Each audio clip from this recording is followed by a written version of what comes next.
a guiding light to my feet.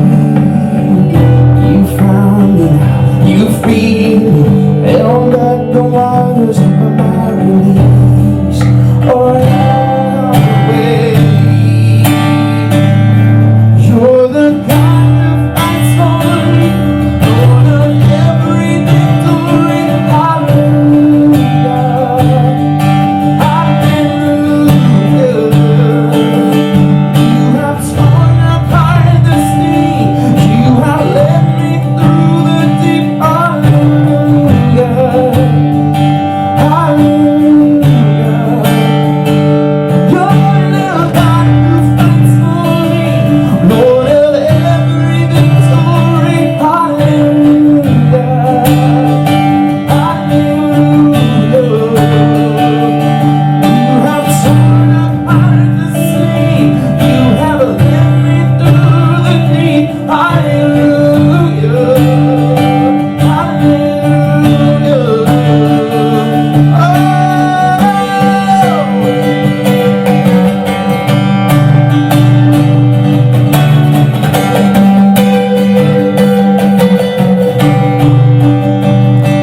So I could live in the freedom you died for.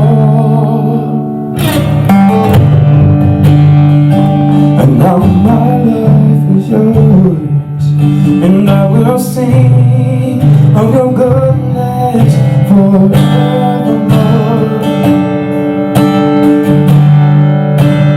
Worthy is your name, Jesus,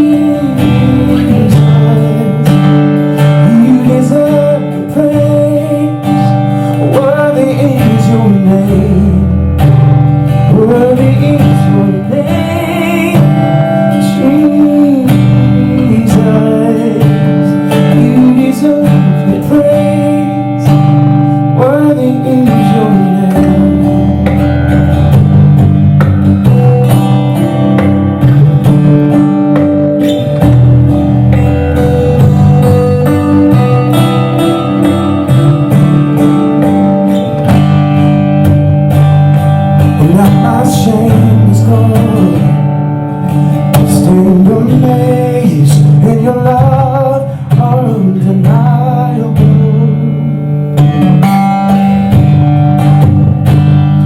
grace goes on, and I will sing of your goodness forever.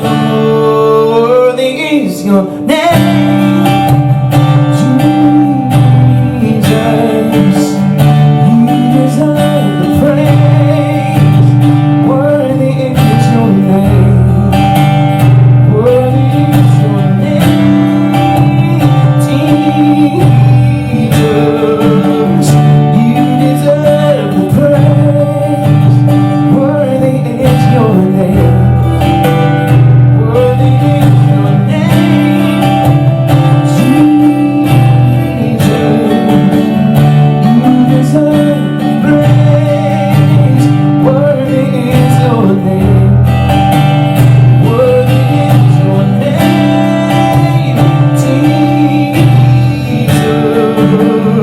You deserve the praise.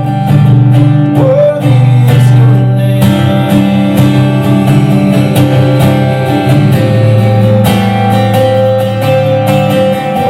Worthy is your name.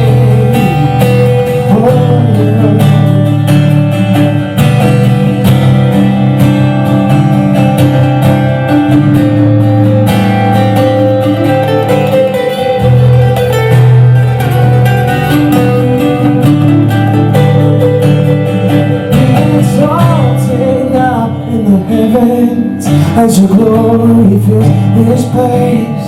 You alone deserve our praise. You're the name above all names.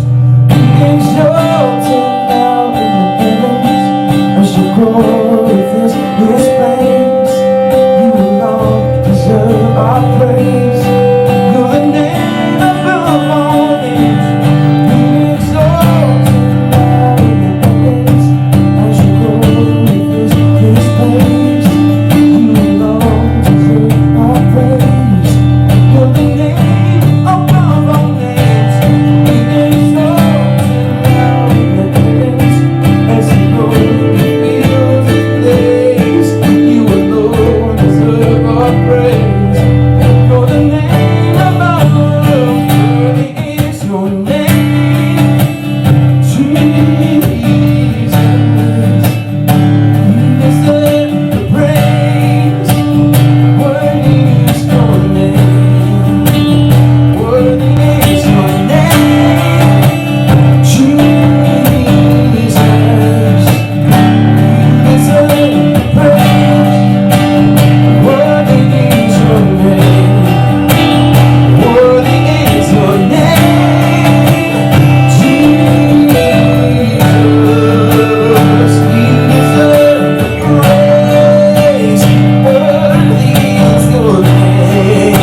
This morning, I want to look at those triggers that are in our lives that come our way that can cause our hearts and our desires to pursue and to participate in sins.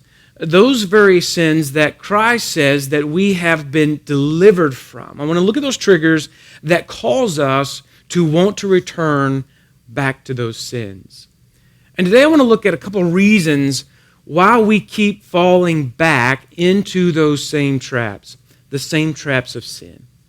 Have you ever noticed that there may be times in life, that there may be seasons that you are more willing and more wanting to sin?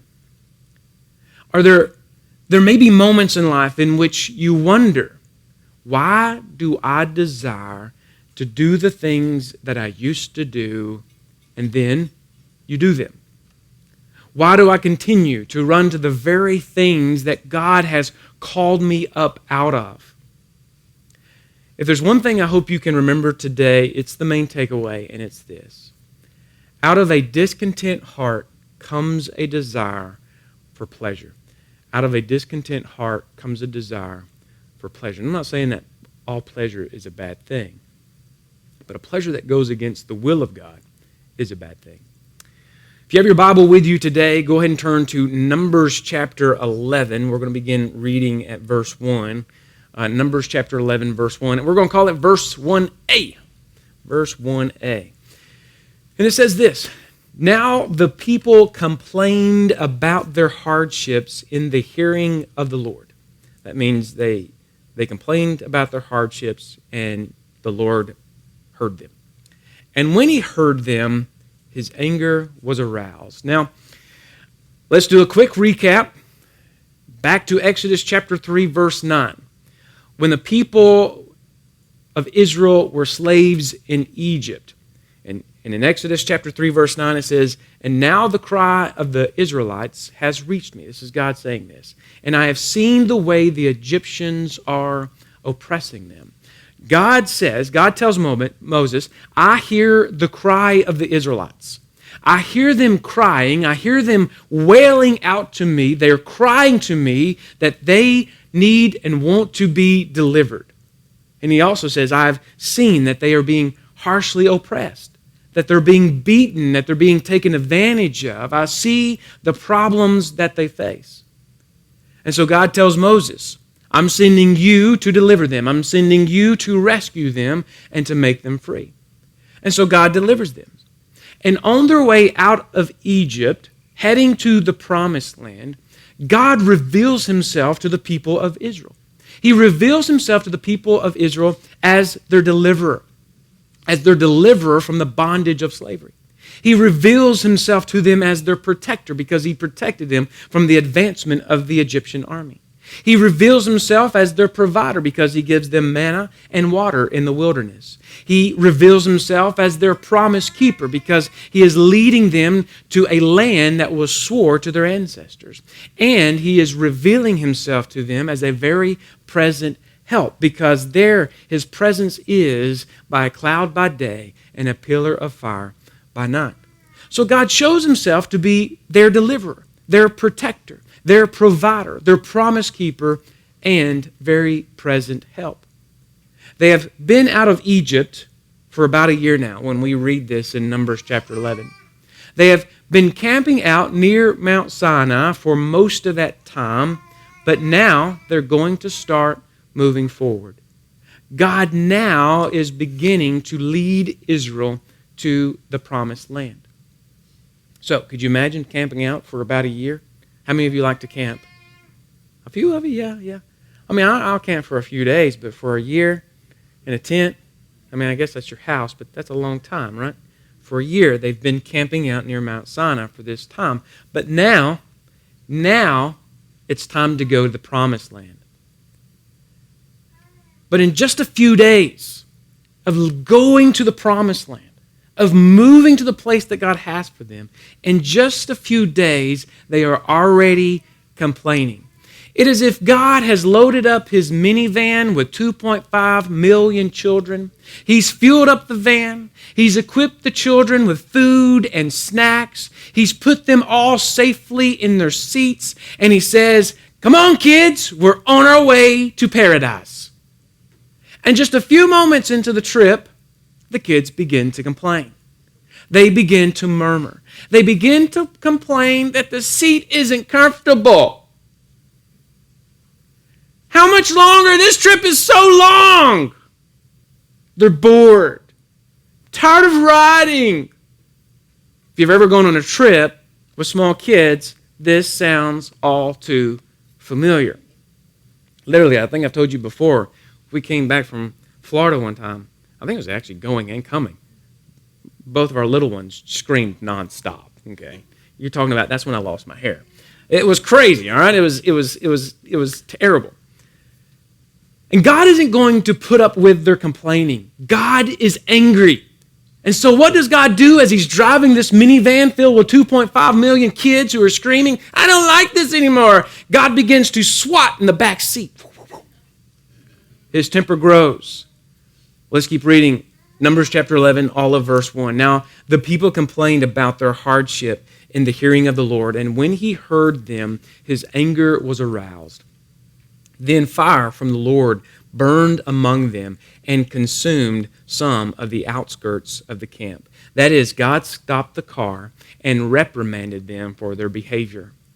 Just a couple of weeks ago, we were at the shop and we looked across the street, and there's this I guess a dad got out and had the back door open to a kid and was like, and the guy with me is like, "I wonder what he's doing." It says it looks like he has a 10-year-old. I've done that before. You open the door and "You better hush and stop and stop," right? God stopped the car and reprimanded them for their behavior. He burned parts of the outskirts of the camp. He brought a visible sign of discipline.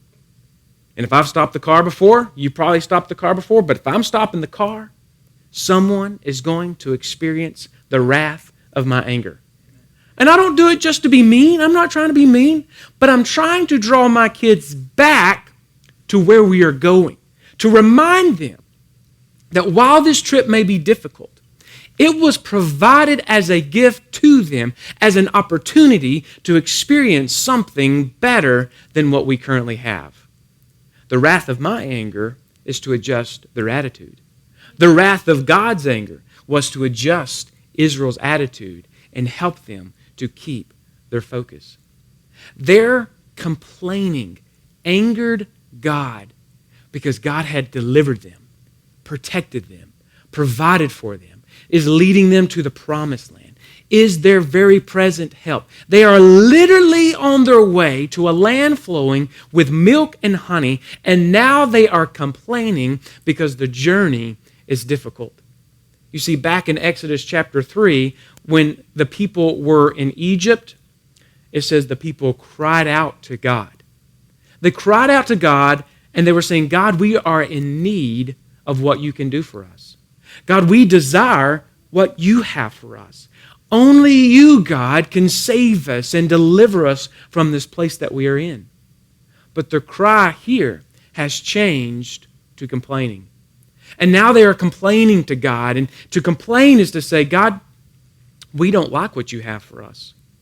We actually desire more than what you have given to us. We are not satisfied in reality of how you are helping us." And so it is to throw back to God in disgust who he is, what he has done, what he is doing, and saying, "God, it simply isn't enough." To complain to God is to say that all that God has done for you is of little value compared to your current problems or your current situation. And so the very first reason we fall into sin is because of a discontent heart. And the sign of a discontent heart is complaining. And when we complain, we are saying we deserve better. We even deserve better than what God has given us now. A discontent heart comes from too high of a view of ourselves and too little a view of God. Too high of a regard for ourselves and too little a regard for God. too high of an importance of ourselves and too little of an importance of God. It is that we look to ourselves before we look to God.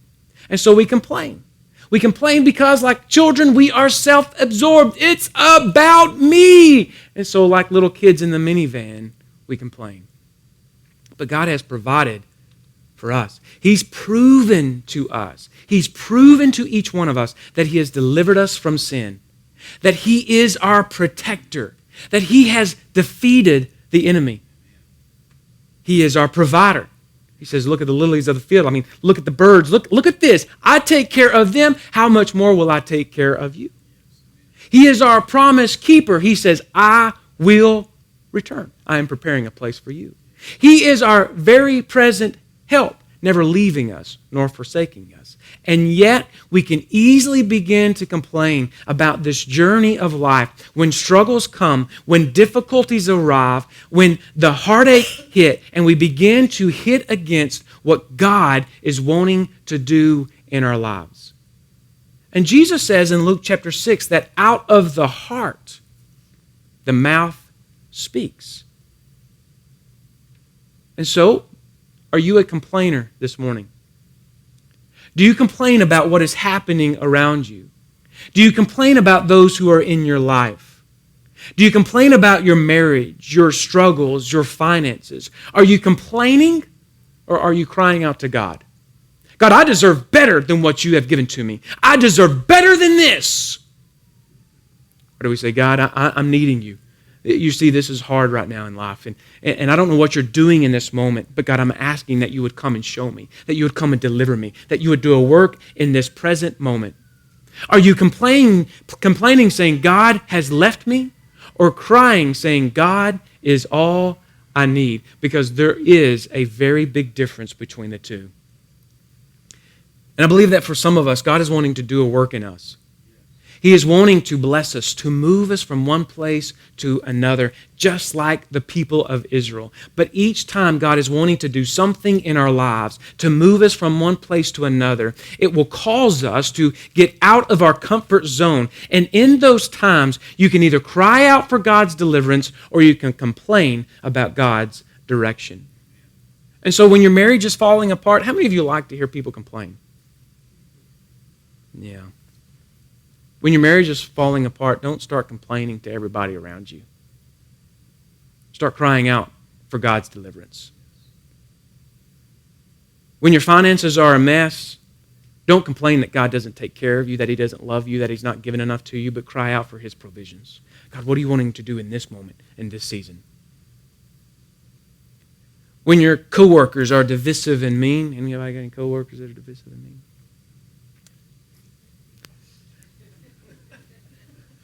I know where he works. Don't complain to other coworkers about how bad they are. But cry out to God, say, God, what are you wanting to do in this situation? How are you wanting me to be a light of hope to them? How are you wanting me to share the hope of Christ to them? When your pastor isn't doing what you think he should be doing, don't complain to others to win them over to your side, but cry out to God for Him to minister and to lead him. God doesn't like a complainer. He gets furious, and He disciplines His children in order to adjust their attitudes. Let me remind you of what I've done, God says. Let me remind you of where we're going. Let's keep reading in verse 2 and 3. It says, when the people cried out, or then the people cried out to Moses, he prayed to the Lord, and the fire died down. So that place was called Taberah, because fire from the Lord had burned among them. So the people cry out, and they say, God, we're sorry. We're sorry. We will do better. I'm going to tell you something. When I stop the car, Dad, I'm sorry. I won't do it again. We're sorry, we're going to do better. And the Lord stopped the fire. Now, one might think that this would have stopped the sin of the heart, that it would have stopped it dead in its tracks, but it didn't. So let me remind you the main takeaway. Out of a discontent heart comes a desire for pleasure. That is, when you are dissatisfied in life, you look to find satisfaction through pleasure. Let's keep reading in verse 4 through 6. The rabble with them began to crave other food. And again, the Israelites started wailing and said, if only we had meat to eat. We remember the fish that we ate in Egypt at no cost. We'd go fishing and get the fish to eat. And also the cucumbers, the melons, the leeks, the onions, and garlic. Oh man, it was so delicious. But now we've lost our appetite. We need never see anything but this manna. Man, I can hear my children in that whole conversation right there. We never do anything. The people of Israel were on their way to the promised land.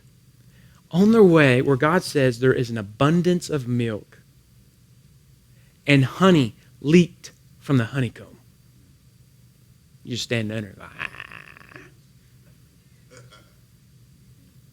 They are traveling through the wilderness, which would not be easy. They are carrying their belongings, which would not be fun. They are getting sand in all the places you don't want sand. They are traveling with their kids, which could be hard. They're traveling with their stuff. How many believe that probably spouses were like, no, you should have done this. Did you remember to get that? Why didn't you tell the kid to hush and keep on going? Right? There's probably the spouses are fighting against each other. They are unsure how long they will have to travel. They don't even know what lies before them, what they will have to do, what's coming down the pipe. And we just read that they were discontent, they were previously complaining, and with the stress of the journey, the difficulty of traveling, the annoyance of sand. I don't care for sand, okay? I like to go to the beach for the food, but I don't want sand on me. It's kind of like glitter. Once it gets on you, you can never get it off. The annoyance of the sand, the lack of comfort, the stress of staying together, not knowing how long the journey will last. And when they are lacking in their comforts, they began to seek after the old comforts that they previously knew that brought them pleasure while they were in bondage. You see, when they were previously in bondage, when life was hard, when they were slaves in Egypt with no freedom, with no hope, they found pleasure in the simple things of eating fish and some vegetables. When nothing was great, it's like, oh, look at this. This gives me some kind of fulfillment. And so they look back to their bondage. They look back to their captivity, and they remembered the pleasure they had in eating these comfort foods, and they said, we just want pleasure again. Out of a discontent heart comes a desire for pleasure. You see, when you and I are discontent in life, when life is hard, when life is stressful, when you are in a time of discomfort, when there's heartache and difficulty, when we are moved out of our comfort zone, when we are worn out and tired, displeased with ourselves or our surroundings. It is often in these times of difficulty and displeasure that we look back to our life in sin when we had no hope and no future. And those little things that we found pleasure in, we look back and seek out and desire those things that once brought us pleasure before. Do you see that? Egypt looked back. It was a hard time. It was a difficult time. And so what did they do? They found simple things to find fulfillment in life. When life was hard, these are the simple things that bring us fulfillment. And then they get to another season where they're brought out of their comfort zone. And what do? We've got to find some kind of pleasure. We got to find some kind of comfort. And so let's go back and remember those things that we once had once before. And so when we don't feel loved, when we don't feel needed, when we don't feel wanted or admired, when we are stressed, when we are hurt and neglected, when we are in seasons of discomfort, seasons of despair, we often easily look back to those things that once brought us pleasure when we couldn't find pleasure through any other means. To look back, to want to go back and return to our sins is to say to God, God, what you have for me now isn't as good as what I need. People of Israel saying, God, I know you've brought me out. I know you're leading me here, but honestly, I want to give all this up for that. And so we do the same thing. We reject God, what he's brought us out of, where he's leading us. We reject God for the simple pleasures of life. And the people of Israel desired to eat meat like they once did before. Isn't it funny? It's just the simple things, right? We're thinking, there's no harm in this. It's just the simple things. It's just simple. They had completely forgotten or looked past the very circumstances that they were in before. They don't look back and say, you remember how terrible it was in Egypt? Man, it was terrible, but the fish was great. They just said the fish. We want the fish. The melons. The cucumbers. They had completely forgotten or looked past the very circumstances that they were in before. They neglected to see that the provisions God had given them were more than enough. And so why do we continue to fall back into sin? Why do we continue to do those things that we seem to always do? Why do we seem to fall into sins at different seasons or different times? And the first reason is because we have a discontent heart. When life is difficult and hard, when struggles surround, we have to be sure we're crying out for God's deliverance and not complaining about his direction. And that's easy to do. God, I deserve better than this. I think I should be over there doing this, doing that. I think you should have given me more than this. We have to be careful not to cry out, complain about his direction, but cry for his deliverance. And the second reason we fall into sin is because sometimes the stress of life, the difficulties of life, can remind us of how we found pleasure in the past. And so we return to those old things, those insignificant, fleeting moments of pleasure to feel some type of level of comfort. Every time we sin, it's to fill a void that we're missing out on. It's to feel a hurt, to feel something again, to feel love, to feel needed. Out of a discontent heart comes a desire for pleasure. And like I said, not all pleasure is bad. But the pleasure that is bad when we reject what God has for us to return back to where we once were. You see, what God wanted the people of Israel to know is that they couldn't get to the promised land by desiring the things of the past. And the same is for us. We cannot get to where God is wanting us if we continue to desire the things of the past. If we continue to live and practice in the pleasures of the past. Those things that he says, I am your deliverer. I will bring you up out of. When you called out to me and said, save me, redeem me, he says, okay, I will. But we, just like the people of Israel, I'm not okay with this, so let's just return. And sadly, often God will allow us to partake in the pleasures of our heart. Often God will not stand in our way to keep us from pursuing what we want. If you look at verse 31 through 33, it says, Now a wind went out from the Lord and drove quail in from the sea. It scattered them up to 2 cubits deep all around the camp, as far as a day's walk in any direction. Holy, that is a day's walk in any direction of quail. Previously, God says, I'm going to give you meat. You're going to have so much meat, you're going to be sick of it. Verse 32, all that day and night and all the next day the people went out and gathered quail. No one gathered less than 10 homers. I don't know what 10 homers are, but it's like when you hit the ball and it goes out of the park and everybody goes around. You get 10 of those, 10 home runs. Then they spread them out all around the camp. But while the meat was still between their teeth, and before it could be consumed, the anger of the Lord burned against the people, and he struck them with a severe plague. While the meat was still between their teeth, the judgment of the Lord came upon them with a plague. And the same is for us. God will not hold us back from the desires of our heart.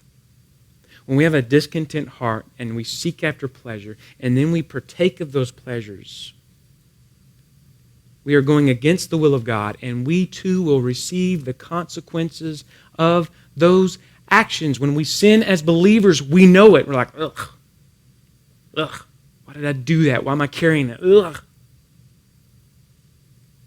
And so we must learn a lesson from the people of Israel, to watch the condition of our heart and to not seek the pleasures of the past. When you and I begin to look to the pleasures of the past to fulfill a current need right now, we need to begin examining, God, what's going on in here?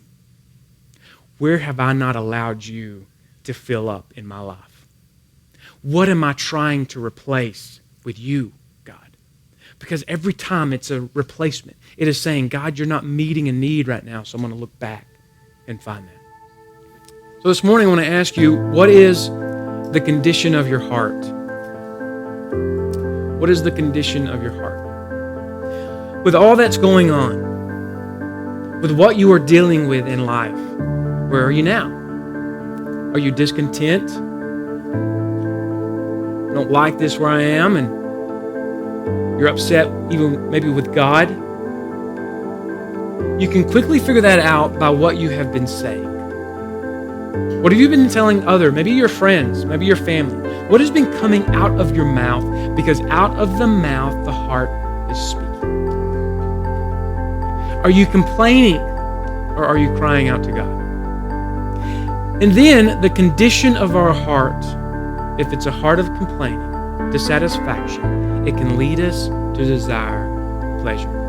And those desires of pleasure, looking back to the ways of the world, in sin, are a refusal of what God has given to us and where God is leading us. So the question is what's going on in your heart today? What are you dealing with? What are you processing?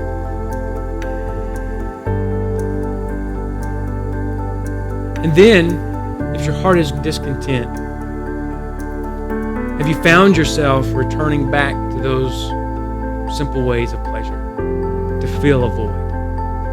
To feel that discontentment, that dissatisfaction.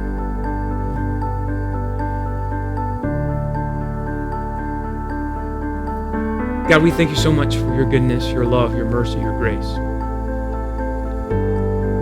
And God, like children, even like the children of Israel,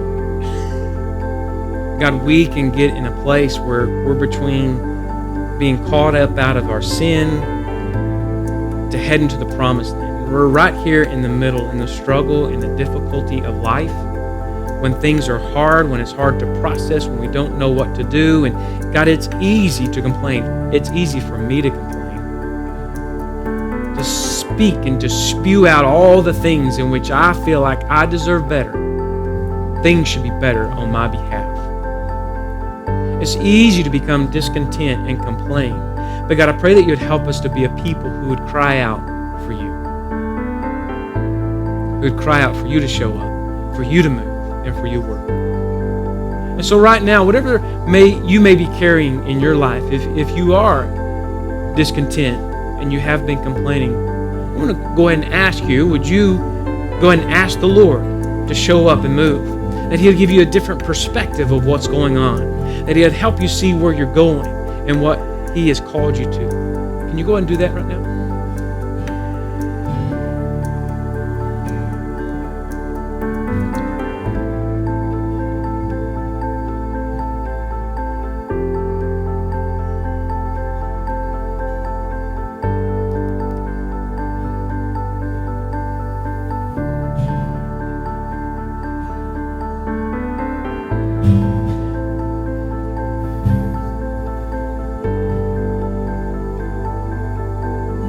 God, for each one of us, we approach difficulties and circumstances and things come our way that, God, you even said, Jesus, you said that in this life, in this world, we will have trouble. There will be difficulty that come our way. It's just going to be par for the course. It's just what it is on this journey, God, to your paradise. And God, it's easy for us to become discontent and to complain. But God, in every situation that we're going through, Lord, we're asking that you would show up, that you would move, that you would minister, that you would give us a different viewpoint, that you would help us to see things as you see them. God, that we would trust you even now. We would trust you, God, that in this time and in this season, God, you are still doing a work. You have not left us or forsaken us, but God, you are leading us by your Spirit through the difficulties and through the trials. And it is for our good, Lord. It is for our good. And so help us to cry out to you and say, Lord, would you come? Would you move? Would you minister? Would you allow this to be a moment, God, where your glory is revealed? God, for every person in this place, no matter what we're going through, let this be a moment in which your glory is revealed. God, if it's in relationships, let your glory be revealed. If it's in our finances, God, we're asking that your glory would be revealed. If it's in our marriages, in our work, God, let your glory be revealed. God, let your work be seen, God, in every situation. We give it to you and we trust in you to lead us out and to lead us in. God, in every situation and into every season, God, we look to you. We depend upon you. Our trust is in you. You may be here this morning and you too have seen that you continue to fall back in the same pattern and look for those same desires to fulfill a pleasure, a need in your heart.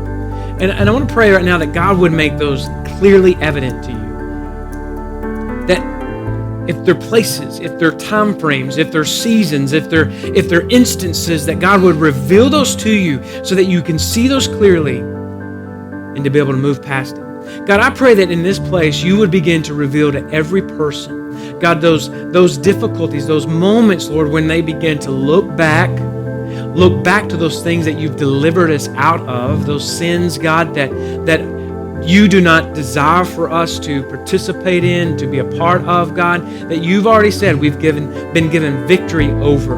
But God, that there's times where we begin to look back and we forget everything else that surrounds the sin. We forget everything else that it becomes a consequence of the sin. And we only look at it to fulfill a need at the moment. And God, I pray that you would reveal that to us, even now, so that we can be better on guard. To not seek pleasures of the past, but God, to seek you, to seek what you have for us. And so God, I pray that you'd even speak now. So I'm going to ask, would you cry out to God and say, God, would you speak to me, show me? Maybe look back over your life of the different sin patterns.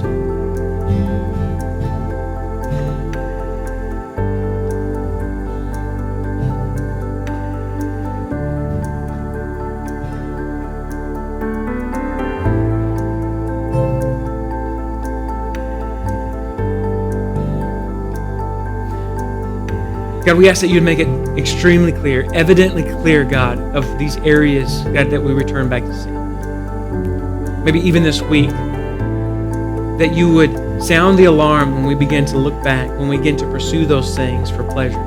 Help us to say, what's going on in my heart?